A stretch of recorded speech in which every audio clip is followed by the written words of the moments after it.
The creation story is a story for children. I don't say that because it has a talking snake, although it does, or because it has very simple lessons to learn, although those are in there too. I say it's a story for children because it's a story about what happens when you're no longer naive, when you're done being a child. This creation story in Genesis has been with us for thousands of years, and it's because every single human being has the experience of one day realizing, oh my goodness, this world is so much more complicated than I ever knew. It hurts my hand when I touch the hot stove. It hurts my toe when I stub it in the door. I should remember to not do that quite so often. We all die someday. The moment we start waking up to these things, to these very real parts of human life, that's the moment when we have eaten of the fruit. When we no longer can keep our head in the sand. We become aware that we are mortal. From dust we came, to dust we will return. So I say that the creation story is a children's story, but that doesn't necessarily mean it's only for kids. It's for all of us to remind us that when we hit a point in our lives where we have to start asking big questions, where we have to start choosing for ourselves what rules do we follow and what rules do we break, when we start wondering, what have I always believed to be true about God? And how many of those beliefs can I carry with me as an adult? As soon as you start doing the hard work of figuring out what kind of human being you want to be while you're on this earth, what do you want to do with your life between dust and dust? You have experienced eating that fruit. It doesn't mean you did anything wrong. It just means you're waking up to a universe of consequence. The choices we make have consequences. And what the story of our faith teaches us is that no matter what we choose to do or choose not to do, no matter what, God will walk with us. God will clothe you. God will keep you and know you and love you every day of your life, no matter where you go. Our second reading this morning is from the Gospel of Matthew, and this is a story that we may or may not actually be ready to hear today. The Genesis story is easy because all of us, once we're past the age of 2 or 3, all of us are aware of something that we weren't aware of before. We've all had that experience of suddenly waking up and realizing, oh, it's not always okay to go outside without your clothes on. People are very understanding of that when you're like a newborn baby. And they think it's even kind of cute when you're a toddler. But right around the age of 6 or 7, you start getting looks. You start being informed clothes are acceptable. No clothes are not acceptable.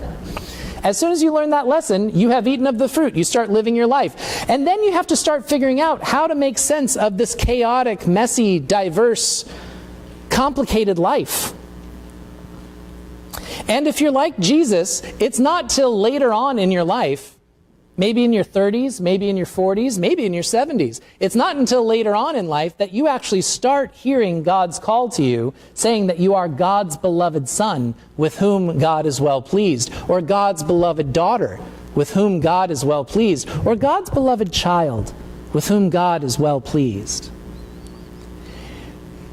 Once you start to understand that the creator of the entire universe loves something about you, something that is totally unique, completely unrepeatable,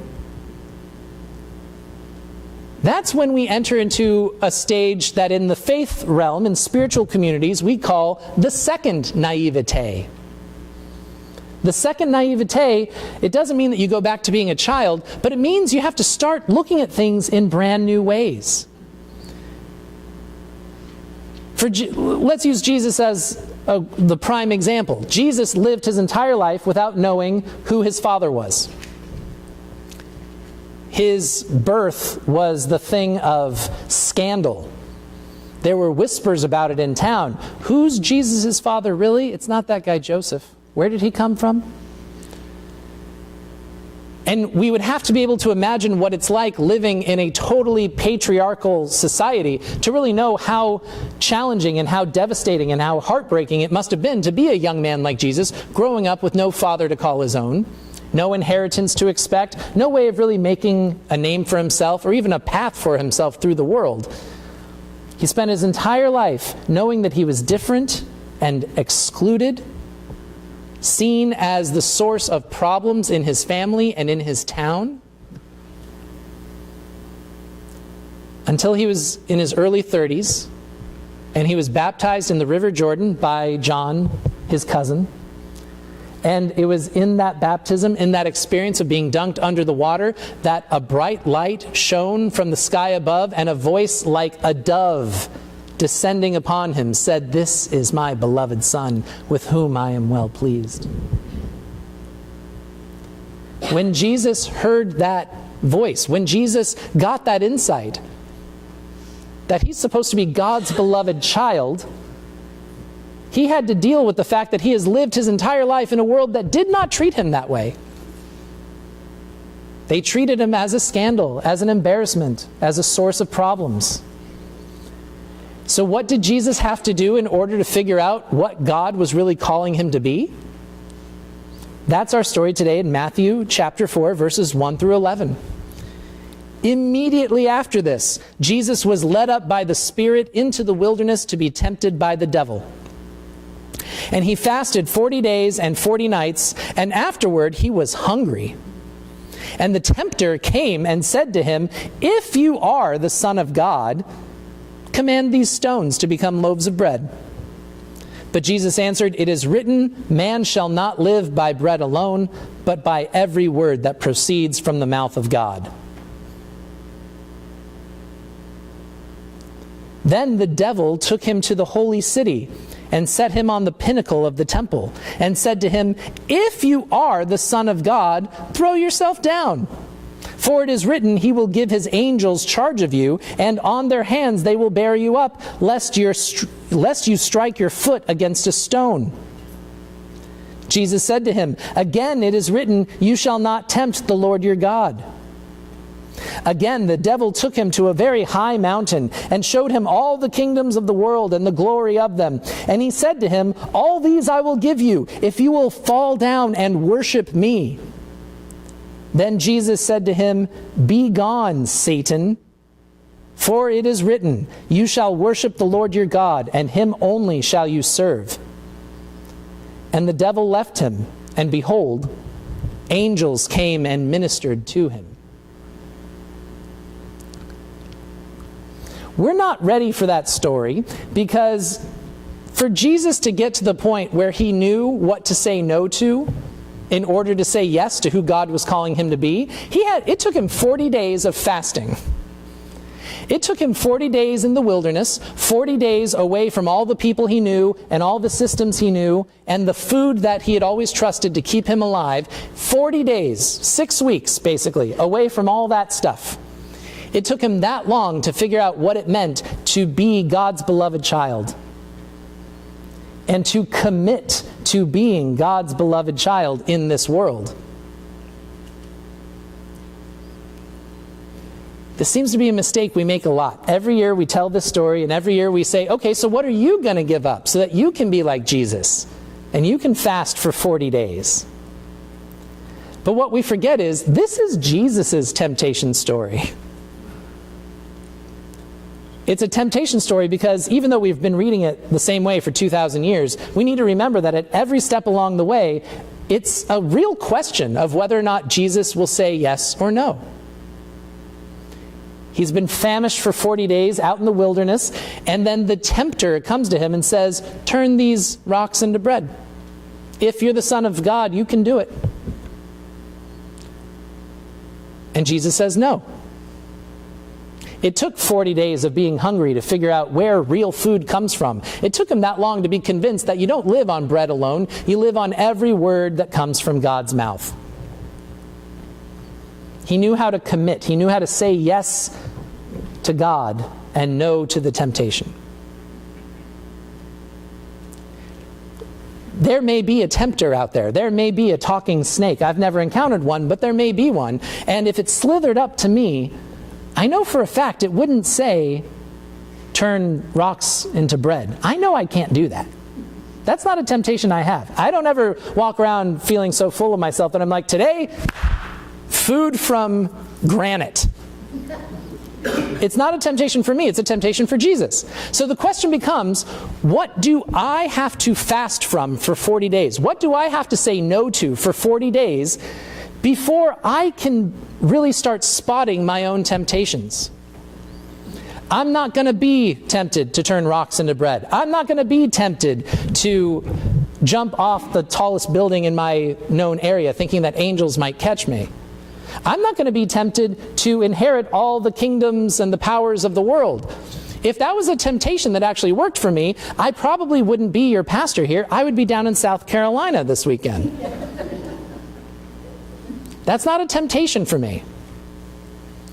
And yet, I am a human being.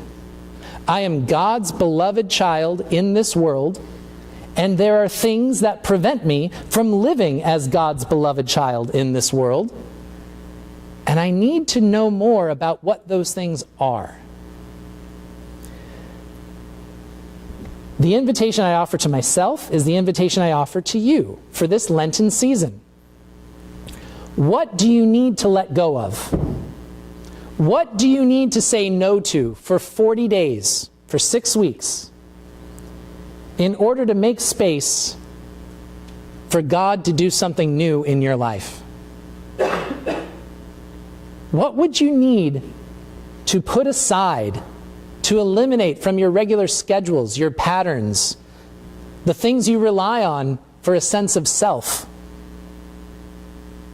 What would you need to hit pause on for 6 weeks so that at the end of that time you can start saying clearly, yes, this is something I want my life to be about, and no, I do not want my life to be about that.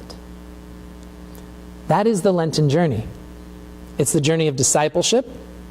It's the journey of commitment. It's the journey of discerning. It's the journey of clarity. Life is not always the same, dear friends.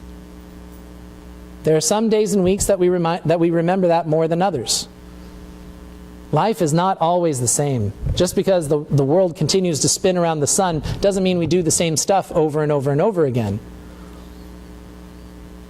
As things creep into our lives, as our world becomes more chaotic and confusing, as our responsibilities grow, and our time is more and more limited,